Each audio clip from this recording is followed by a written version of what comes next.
രാജ്മോഹൻ. ബഹുമാനപ്പെട്ട അധ്യാപകരെ, കൂട്ടുകാരെ, ഞാൻ ഇന്ന് പറയാൻ പോകുന്നത് നമ്മളെ ഭീതിയിലാക്കിയിരിക്കുന്ന കൊറോണ വൈറസിനെ കുറിച്ചിട്ടാണ്. 1987 കൊറോണ ആദ്യമായി വന്നത്.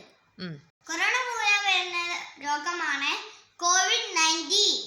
കോവിഡ്-19 എന്നാൽ കൊറോണ വൈറസ് ഡിസീസ് 2019. കൊറോണ ശരീരത്തിൽ പ്രവേശിച്ചാൽ 14 ദിവസത്തിനുള്ളിൽ രോഗലക്ഷണങ്ങൾ കാണുക.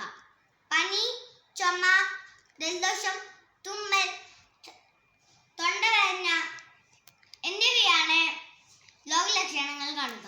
യൂറോപ്യൻ രാജ്യങ്ങളിൽ ആദ്യമായി വന്നത് ഇറ്റലിയിലാണ്. ഇന്ത്യയിൽ ആദ്യമായി നമ്മുടെ കേരളത്തിലാണ് കൊറോണ വൈറസ് സ്ഥിരീകരിച്ചത്.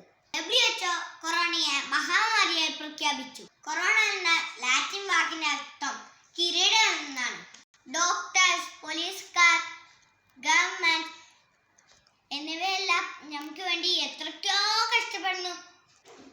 അതുകൊണ്ട് അത്യാവശ്യം മാത്രം പുറത്തിറങ്ങുക. പിന്നെ മാസ്ക് ധരിക്കാനും മറക്കരുത്. സാനിറ്റൈസർ ഉപയോഗിക്കാനും മറക്കരുത്. തിരിച്ചെത്തിയാൽ സോപ്പും വെള്ളവും ഉപയോഗിച്ചിട്ട് കൈ കഴുകുക. ഹെൽത്തി ആയ ഭക്ഷണം മാത്രം കഴിക്കുക. ചുമക്കുമ്പോഴും തുമ്മുമ്പോഴും ടിഷ്യൂ പേപ്പർ അല്ലെങ്കിൽ കർച്ചീഫ് ഉപയോഗിക്കുക.